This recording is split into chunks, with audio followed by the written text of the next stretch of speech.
구매하시게 된 이유가 어떻게 되시나요? 말리부 그랜저 디젤 모델로 구매하셨는데 가솔린이 나을 것 같아서 시승을 해봤는데 장점은 뭐가 있을까요? 1.5 DCI 엔진이 내구성 하나 끝내줍니다. 그래서 잔고정도 적고 실외 디자인이 너무 이쁜 것 같습니다. 연비도 진짜 끝내주고 요 단점은 승차감 얘기 안 할 수 없죠. 토션 다들 아시죠? AM 링크가 들어가는데 이거 S링크 보기엔 좋아 보이는데 에어컨이 안 돼요. 찬바람이 안 나와요. 여름 다가오는데 어떻게 해요? 제가 뜯어서 정비를 해봤는데 울컥거림이나 꿀렁거림에 대해서는 비싼 수리비죠. 이 차량이 이제 단종 수술을 이 차량 구매 예정이신 분들은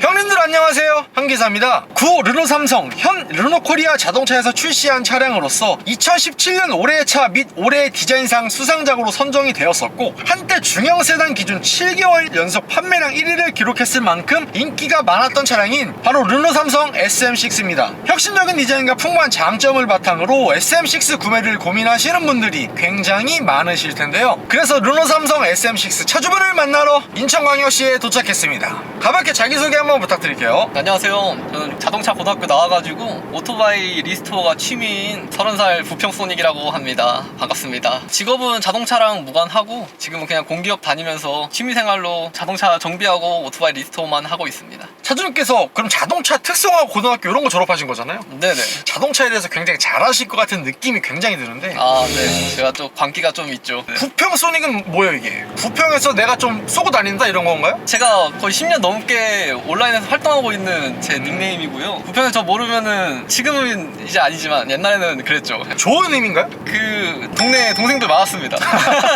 이 차량의 소개 좀 부탁드릴게요. 이 차량은 2017년식 르노삼성 SM6 차량이고요. 1.5 DCI 디젤 모델입니다. 그리고 트림은 A 트림이고 추가 옵션은 파노라마 썬루프랑 그리고 드라이빙 어시스트 이것만 제외하고 보스 옵션 넣은 차량입니다. 이 차량 신차로 구매하신 건가요? 아니요, 이 차는 제 친구한테 싸게 중고로 구해왔습니다. 구매는 언제 하신 건가요? 구매는 2023년도 4월쯤에 했고요. 지금 2년 정도 탔습니다. 이 차량 구매 가격은 어떻게 되나요? 친구가 그때 BMW X4에 꽂혀가지고 계속 타려고 했던 차를 금매로 670에 가져왔습니다. 그때 당시 670이면은 엄청 싼 건데 딜러가보다 싸게 가져왔습니다. 그렇게 해서 취등록세랑 보험, 세금 다 내도 900만 원 안 들었던 것 같아요. 현재 총 주행거리는 어떻게 되나요? 제가 가져왔을 때는 14만 초에 가져왔고요. 지금은 17만 6,700 정도 되고 있습니다. 그 전에 타시던 차는 어떤 차 타셨나요? 저는 오토바이를 한 8년 정도 탔어요.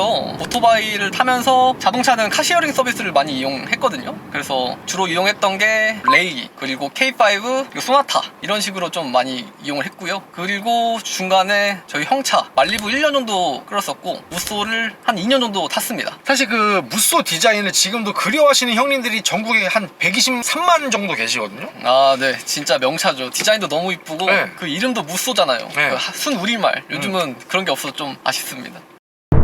르노삼성 SM6를 구매하시게 된 이유가 어떻게 되시나요? 솔직히 저는 저희 형차를 너무 만족하게 타가지고 말리부가 예. 몇 세대 말리부였나요? 2017년식 그럼 9세대인가 10세대인가에 오윤희 말리부요? 네네 맞습니다. 그거를 진짜 만족스럽게 탔거든요. 승차감도 너무 부드럽고 직진성도 너무 좋고 제가 또 이런 운동성 같은 걸 중요하게 여기는 사람이라 말리부가 진짜 저한테 딱이다 싶어서 말리부를 당연히 구매할 거라고 생각했었는데 근데 친구가 또 이거를 싸게 판다고 해서 한번 타봤죠. 그래도 한번 타보자. 근데 처음에 솔직히 소감은 디젤 차라서 그런지 너무 굼뜨고 그리고 이 미국 차와 한국 차에 절여진 제 몸이 유럽 차의 그 단단함에 처음에 많이 놀랐습니다. 네, 이 프랑스산 감성을 네. 맛보시니까 확실히 단단하다. 네. 근데 또 사고 난 다음에 또 드라이빙을 해보면서 이 차가 또 어댑티브 댐핑 시스템이 있거든요. 그래가지고 댐핑 이런 걸 조절할 수가 있는데 고속도로에서 바닥에 달라붙어가는 그 필링이랑 그리고 코너링 할 때 그 핸들링 감각 그런 거는 확실히 얘들이 잘 만드는 것 같아요. 그래서 SM6를 만족하게 타고 있는 것 같습니다. 그리고 차주님께서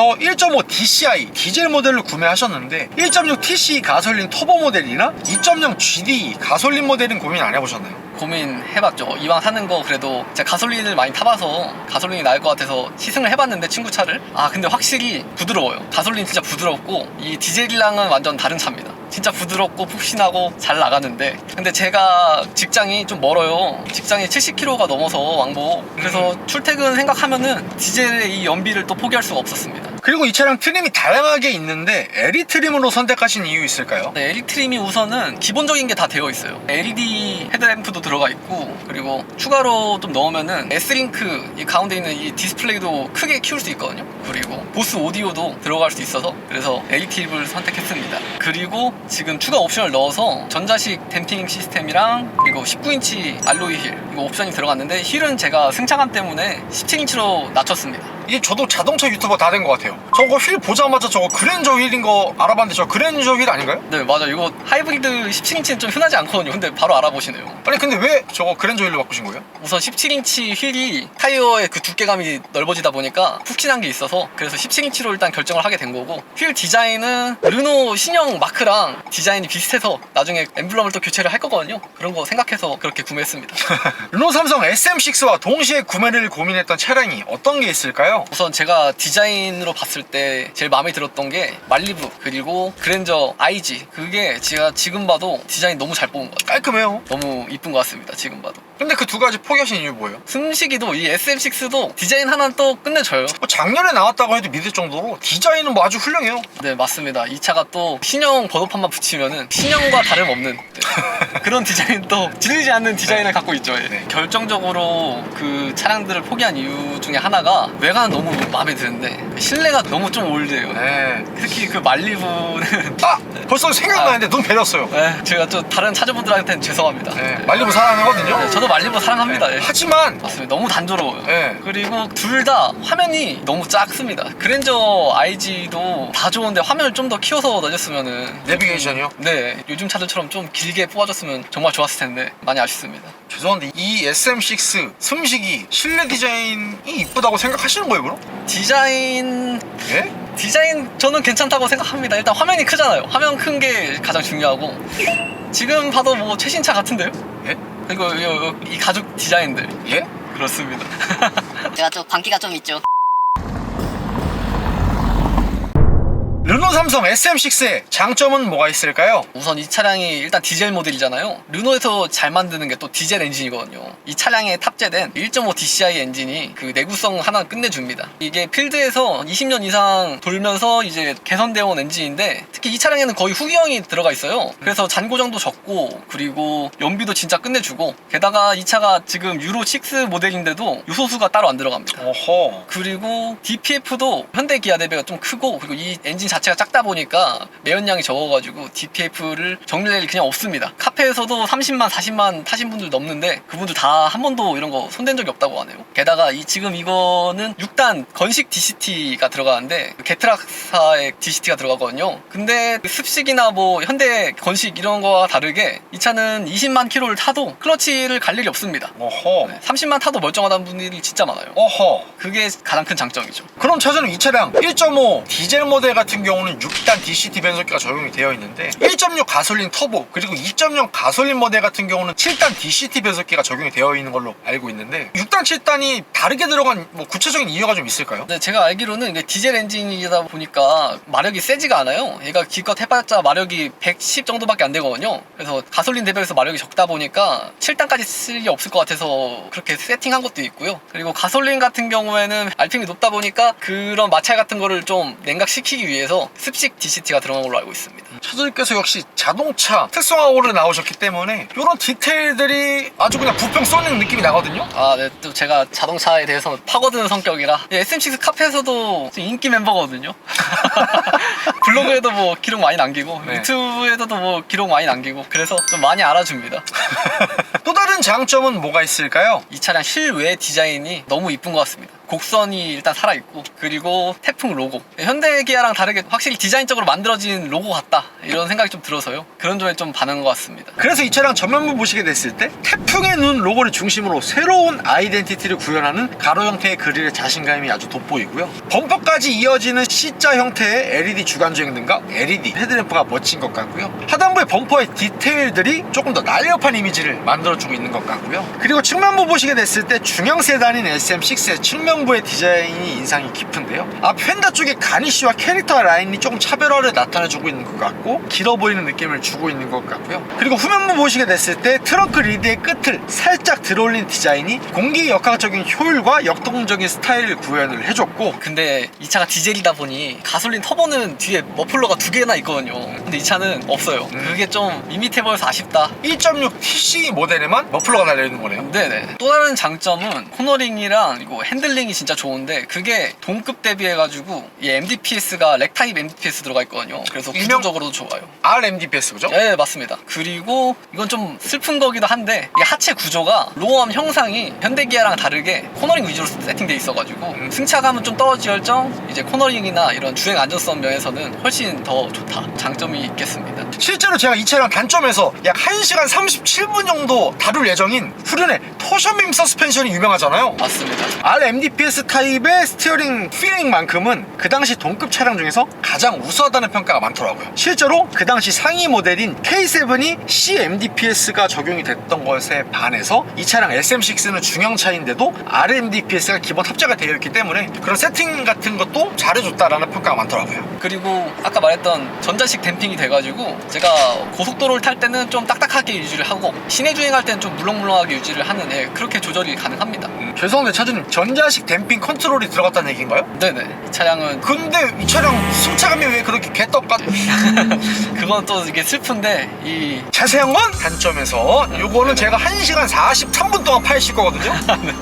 그리고 저는 이 차량의 실내 디자인도 마음에 드는데요. 현대기아 대비해서 확실히 고급차 느낌이 납니다. 차주님, 근데 이 차량 원래 네. 요 베이지 시트가 없는 거 아닌가요? 원래 이 색상이 없는 걸로 알고 있거든요. 아, 네. 지금 네. 이 구형은 없고 신형은 이 색깔이 있는데 구형은 하얀색이 있습니다. 맞아요. 여쭤본 이유가 차주님께서 튜닝을 하신 건지 뭔지 좀 다이가 많이 되어 있는 것 같아서. 롤스로이스 같은 거 타보면 여기 천장이 막 반짝반짝 별같이 막 하잖아요. 도어 캐치에 여기 지금 문짝이 달려있어요. 뭐 롤스로이스인 줄 알았어요. 아, 이게 또 감성이죠. 예? 고급지지 않습니까? 이거 나름 거의 이거 뭐 리무진이죠, 리무진.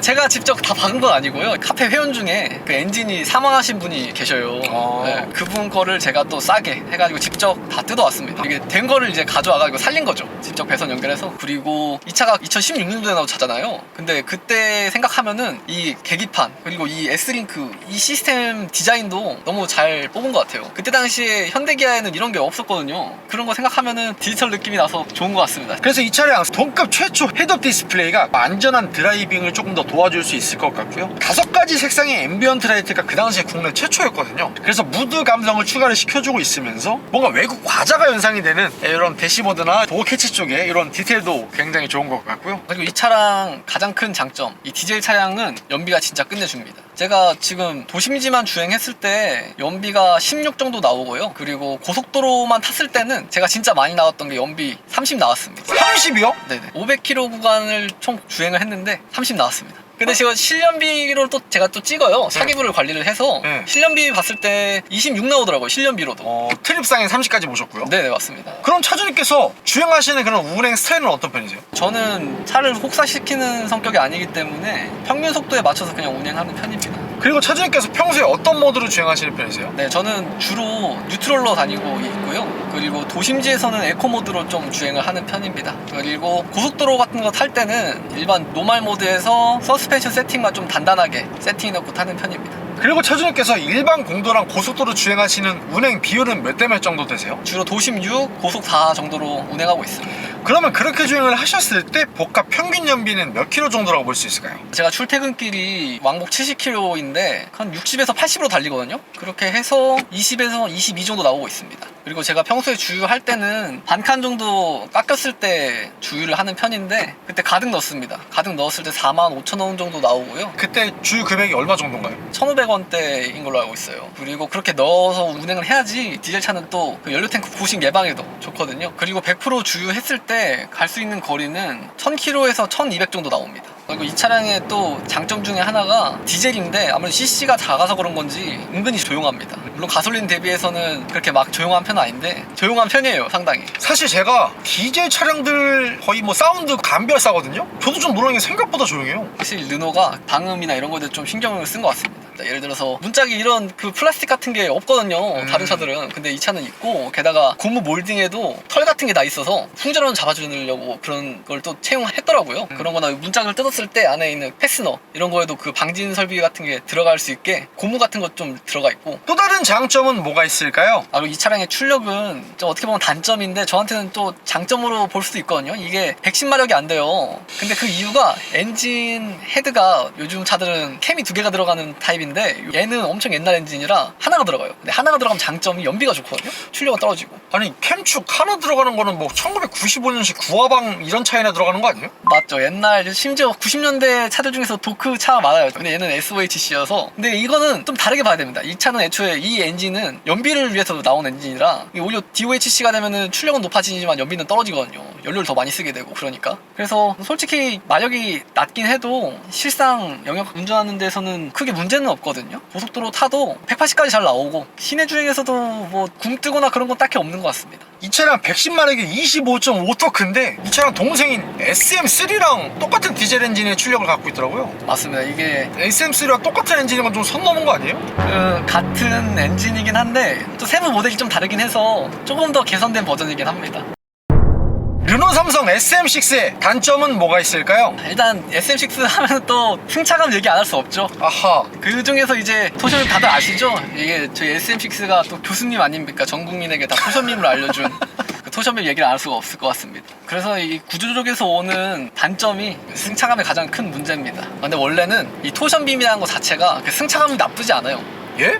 말이 안 되는데 이거 워낙 제가 카시어링을 타면서 뭐 아반떼 뭐 레이 다 타봤는데 다 토션빔이거든요. 근데 승차감 다 좋았어요. 근데 얘가 왜 안 좋냐 그걸 좀 알아봤는데, 그런데 얘는 일반 토션빔이 아닙니다. 여기다 뭐 하나 꼈어요. 그게 뭐냐, 이제 토션빔의 끝부분에 그 AM 링크라고 삼성에서 자체 개발해서 넣은 게 있는데, 이게 해외 사양은 안 들어가요. 해외 사양은 그냥 일반 토션빔이고 국산은 이제 AM 링크가 들어가는데 뭐 취지는 좋아요. 잔진동이나 이런 거를 만났을 때 그런 걸 감쇄시켜주는 능력이 있긴 하지만 그걸 넘어선 큰 충격이 들어왔을 때 오히려 승차감을 더 더럽게 만듭니다. 왜냐면은 뒷차 축은 위아래로만 움직여야 되는데 이 AM 링크 때문에 큰 충격을 받았을 때 위아래로 움직이는 것 뿐만 아니라 이 앞뒤로도 움직여요. 축이 사방향으로 다 움직여요. 그러니까 한 번 치고 또 치는 거죠. Y축만 움직이는 게 아니라 XY축 동시에 움직이는 거네요. 네네, 맞습니다. 근데 이게 또 어느 정도는 괜찮은데 여기서 이제 이 고무 부싱이 터졌다 그러면은 잡아주는 게 없잖아요. 그러면은 그냥 계속 튑니다. 농구공 마냥 탕탕탕탕 튀기니까 그것 때문에 가장 큰 문제죠. 그리고 이 너클 자체가 또 무거워요. 그래서 이 자동차는 바퀴 쪽에 가벼워야 되는데 무거운 게 또 끼다 보니까 그 현가 하질량이 또 느는 거죠. 그럼 충격이 더 많이 들어오거든요. 그런 게 좀 단점이 있고, 근데 원래는 유럽 사양에는 4컨트롤이라고 그 4륜 조향 시스템이 들어가요. 이게 르노에서 그 토션빔으로 만들 수 있는 기술 중에 하나인데 그것 때문에 토션빔이 들어간 게 솔직히 맞긴 하거든요. 왜냐면은 공간을 넣어야 되는데 멀티링크면 공간이 안 나오니까. 구조적으로요? 네, 맞습니다. 그래가지고 토션빔을 채용한 건데 이게 한국 사양은 없어요. 차라리 옵션이라 좀 넣어줬으면은 이렇게 까이진 않았을 텐데, 아니면은 이거를 안 넣었으면은 멀티링크로 좀 바꿔서 냈어야 되는데 그게 좀 많이 아쉽습니다. 만약 그렇게 됐으면은 정말 지금 후속작이 나가지 않았을까. 그렇죠. 최근에 2025년 3월쯤인가 최종적으로 이 차량이 이제 단종 수순을 밟았다는 기사를 본 것 같아요. 아쉽습니다, 많이. 참 디자인 이쁜데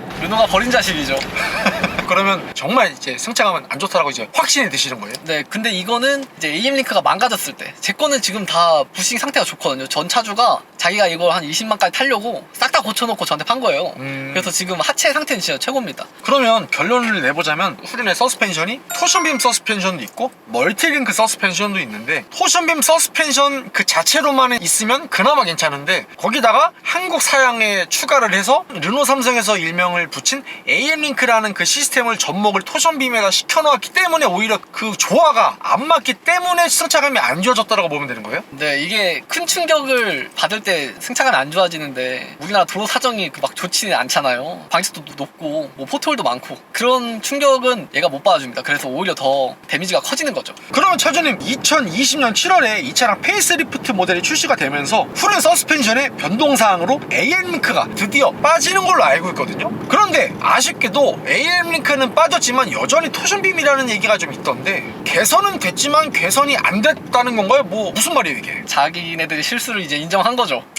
AM링크가 실패했다는 걸 인정한 겁니다, 스스로. 그래도 인정을 했네요. 그런데 또 그 삼성 측 입장에서 또 아닌 것 같기도 하고 말하는 거 보면 또 자기네들 뭐 문제 없다 이런 식으로 또 나오니까. 그러면 후경으로 갔을 때 승차감이 좋아진 건가요? 네, 후경으로 가서 그 에임링크가 빠지니까 확실히 사람들이 이제야 좀 차갑다 그런 말을 하더라고요. 네. 게다가 그 서스펜션도 기존 거보다 좀 더 세밀하게 댐핑을 조절할 수 있는 그런 타입이 들어갔어요. MVS 쇼바라고 모듈러 밸브 그런 시스템이 들어간 쇼바가 들어가서 좀 더 부드러워졌죠. 예. 그래서 구형 차량 오너들도 동호회 같은 데 가면은 그 성지 있어요. 후륜 토션빔을 신형 토션빔으로 바꿔주는 그런 또 작업을 또 하고 있거든요. 삼성에서도 또 하고 있어요. 르노 삼성에서도 140만 원의 프로모션으로 해가지고 그 고객 감동 차원에서 뭐 한다고 하긴 하는데 140만 원 너무 비싸잖아요. 감동해줄 거면 14만 원으로 해주던가요? 그래도 또 싸게 하는 방법이 있긴 합니다. 싸게 하는 방법은 저기 부산에 또 SM6 전문가가 한 분 계세요. 그분이 또 AM링크를 삭제하고 안에 그냥 그 알루미늄 부싱을 박아버리는 그런 작업도 또 특허 내가지고 하고 계시거든요.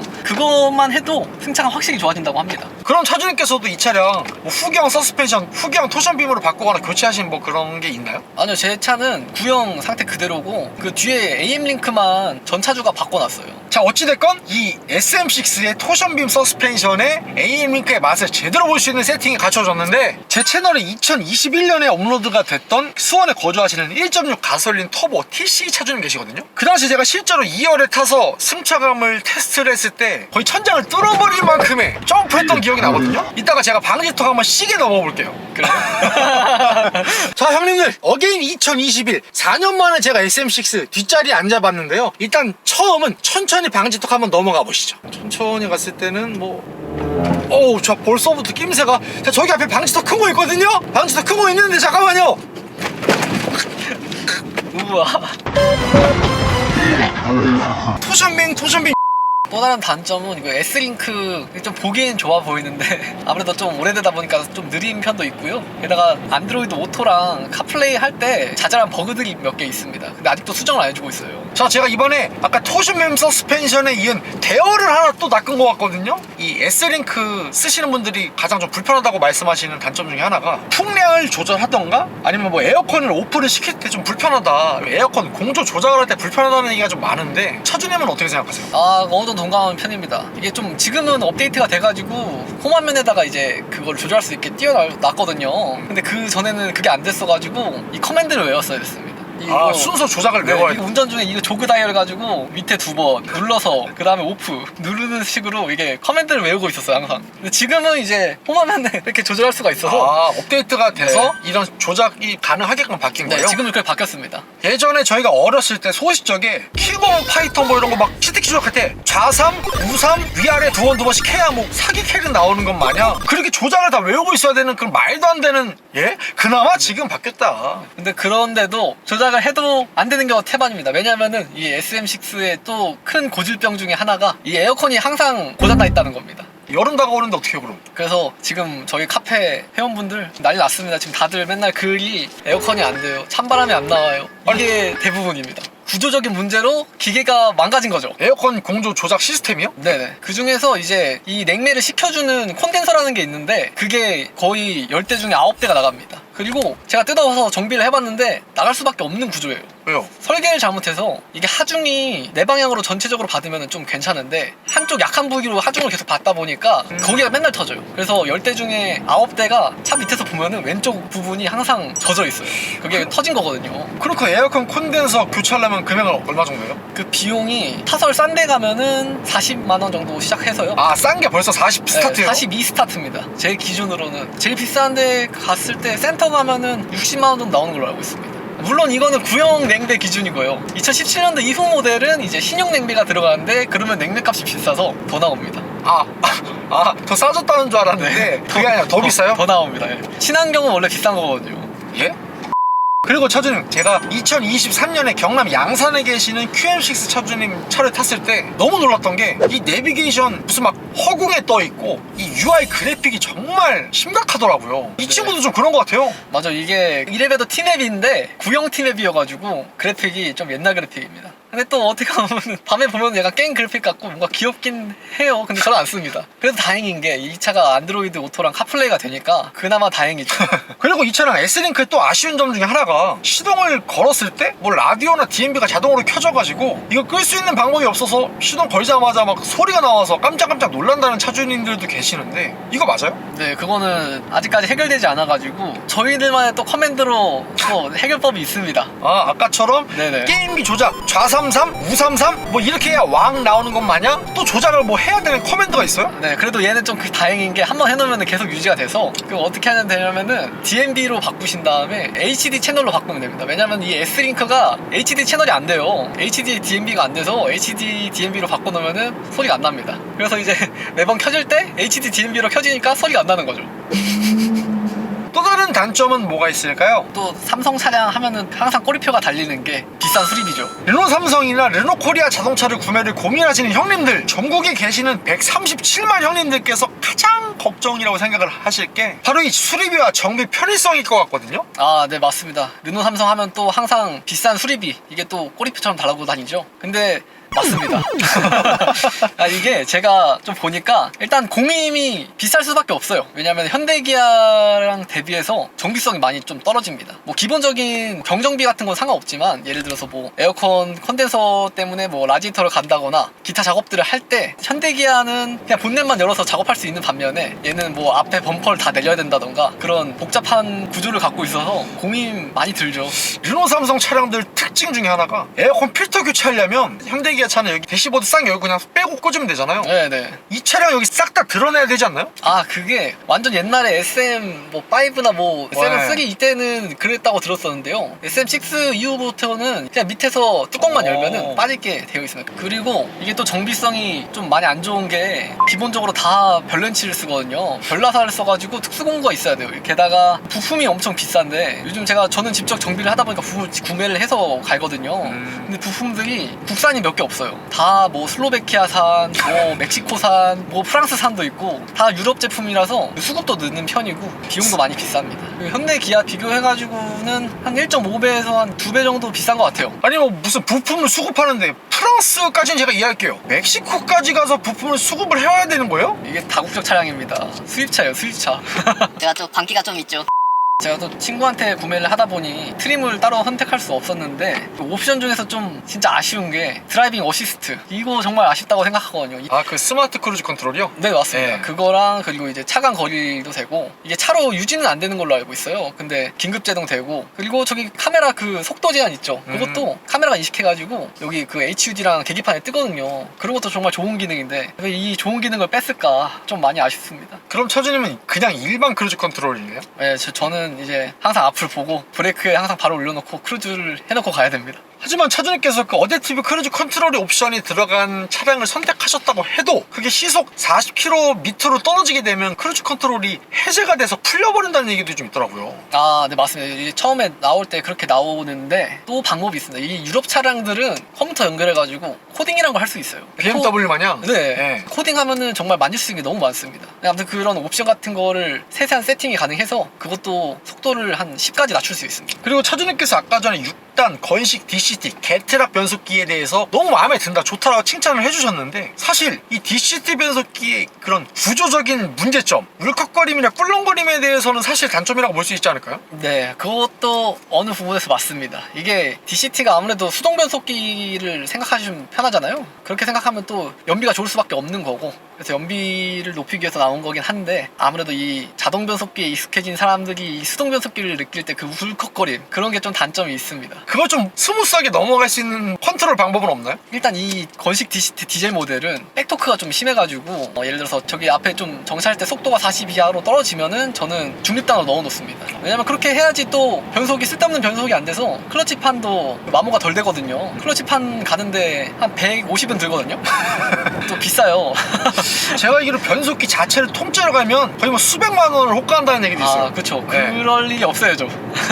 나름 얘가 게트락이어가지고 뭐 액추에이터나 이런 것들의 내구성은 좋습니다. 근데 아무래도 클러치판은 애초에 소모품이기 때문에 그거는 어쩔 수 없죠. 또 다른 단점은 뭐가 있을까요? 가장 중요한 비상등이 안 될 경우가 진짜 많습니다. 이거 리콜 돼가지고 보증기간을 원래 기존에 7만에서 14만까지 올려줬어요. 잠깐만요. 비상등이 안 된다는 게 무슨 말이에요? 이게 비상등이 안 눌려요. 그래가지고 저도 막 비상등을 켰었는데 끄려고는 안 꺼져서 진짜 당황했던 적이 너무 많았거든요. 차주님께서는 켜졌는데 네네. 그 후에 꺼지지가 않는 거예요? 네네, 저도 똑같은 증상이 1년 전쯤에 발생해가지고 저는 제가 고쳤어요. 고칠 수 있는 방법이 있긴 해요. 근데 일반 센터 가면은 이거를 갈기 위해서는 이거 전체를 갈아야 돼서 100만 원이 소요된다고 하더라고요. 근데 이것도 뭐 접전불량이어가지고 접전부활제 좀 뿌리고 이거를 올릴 때 밑에서 위로 올리면은 또 됩니다. 이것도 약간 커맨드 그런 거죠. 예. 좌삼삼? 우삼삼? 그리고 이거는 좀 사소한 건데 아니 안 사소합니다. 이거 큰 문제가 하나 있어요. 컵홀더가 진짜 옹졸합니다. 컵홀더가 작아요? 네, 앞좌석이 일단 너무 옹졸하고 뒷좌석도 너무 옹졸하고 이게 있으나 마나 해요. 물론 뭐 신형으로 가서 개선이 돼서 구형 차량 오너들도 신형으로 바꾸고 하는데 50만 원 들거든요. 근데 컵홀더 때문에 50만 원 쓰기 좀 그렇잖아요. 저는 이것 때문에 스트레스 받아가지고 지금 폭스바겐 거를 뜯어가지고 지금 개조를 해놔서 그나마 좀 편하게 사용하고 있는 편입니다. 그리고 이 차량 중형 차인데 비해서 그 뒷자리가 말리부는 좀 광활하게 느껴졌는데 이 차는 좀 좁게 느껴지는 게 있긴 해요. 알고 보니까 마사지 시트가 들어가다 보니까 시트가 두꺼워져가지고 뒷자리가 좀 좁은 것도 있긴 하거든요. 그게 좀 아쉽습니다. 르노 삼성 SM6의 한 달 유지비는 어떻게 되나요? 근데 우선 저는 현금 전액 지불해가지고 차값은 따로 안 나오고요. 보험료는 1년에 그냥 완납하는데 지금 29세 기준으로 잡혀서 80만 원 정도 나오고 있습니다. 그리고 자동차세는 1480cc예요. 그래서 소형으로 들어가가지고 15만 원 정도 나왔던 것 같습니다. 그리고 연비는 도심 6, 고속 4 정도 해가지고 20에서 22 정도 나오고 있고요. 기름 게이지가 바닥일 때 완충을 하면은 1,500원 기준으로 9만 원 정도 나오거든요. 이렇게 주유를 했을 때 총 주행 거리는 1000km에서 1200km 정도 나오고 있습니다. 저는 한 달 주행 거리가 한 500km 정도 타요. 그렇게 했을 때 한 5만 원 정도 넣고 있거든요, 달마다. 그리고 엔진오일 교체 같은 경우에는 직접 오일을 사가지고 공임 날아가서 가는 편인데 공임비 25,000원에서 27,000원 정도 나오고요. 엔진오일은 얘가 또 C4 등급이라고 디젤 규격 중에 까다로운 규격이 있어요. 그걸 넣어야 돼가지고 오일 좀 비싼 편입니다. 한 통에 8,000원 정도 하는데 그거 해서 한 8만 원 정도 나오는 것 같아요. 그리고 요소수는 얘가 걱정 안 해도 되는 게 아무래도 저배기량 디젤이다 보니까 요소수를 따로 넣진 않아요. 그리고 DPF 같은 경우에는 따로 관리를 안 해줘도 되는 게 물론 뭐 시내 주행만 하면은 피할 수 있겠지만 이 삼성차 자체가 DPF도 크고 게다가 주변의 정비사분들도 SM6가 DPF 때문에 들어왔다는 말을 한 번도 못 들었거든요. 주변 카페에도 30만 40만 타시면서 클러치는 한 번 가는 사람은 봤어도 DPF 정비했다는 사람은 한 번도 못 봤어요. 보통 디젤차 타시는 차주님들께서 이 DPF 관리에 굉장히 애를 많이 먹으시는데 이 SM6만의 꽤나 장점이라고 볼 수 있어요, 이거죠? 맞습니다. 네. 정말 장점이에요. SM6는 디젤 차가 제일 좋은 것 같습니다. 유지 관리 면에서는 가솔린 차량은 엔진 오일을 좀 먹거든요. 그런 이슈가 있어서 만약에 사실 때 가솔린을 사시면은 그런 거 좀 알아보시고 사셔야 될 것 같습니다. 그래서 한 달 유지비는 전체적으로 해서 한 10만 원 정도 나옵니다. 르노 삼성 SM6를 구매하신 걸 후회하시진 않나요? 유럽차가 저도 처음이다 보니까 걱정을 많이 했었는데 생각보다 뭐 그런 건 없는 것 같습니다. 일단 뭐 제가 정비를 좋아하고 자동차를 좋아하는 사람이다 보니까 이렇게 옵션 많은 거 너무 좋고요. 즐겁게 차 운영하고 있습니다. 그러면 이 차량 100점 만점에 몇 점 정도 주실 수가 있을까요?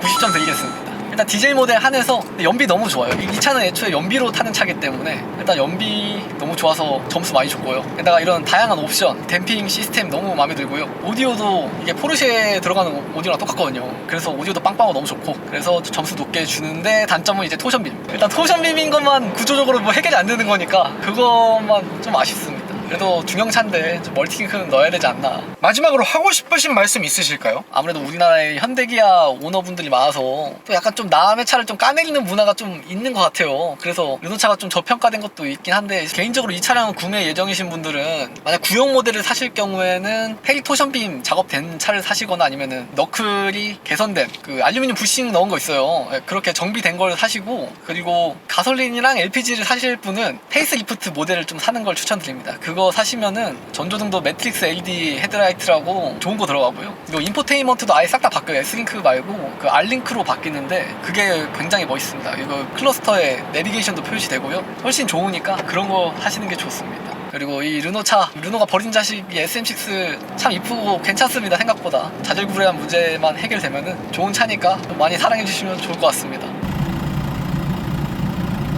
구독과 좋아요 살포시 부탁드리고요. 그리고 제가 차주 인터뷰 촬영을 위해 전국 방방곡곡 가고 있으니 아래에 있는 메일 주소로 출연 신청 부탁드리고요. 형님들 오늘도 좋은 하루 되세요.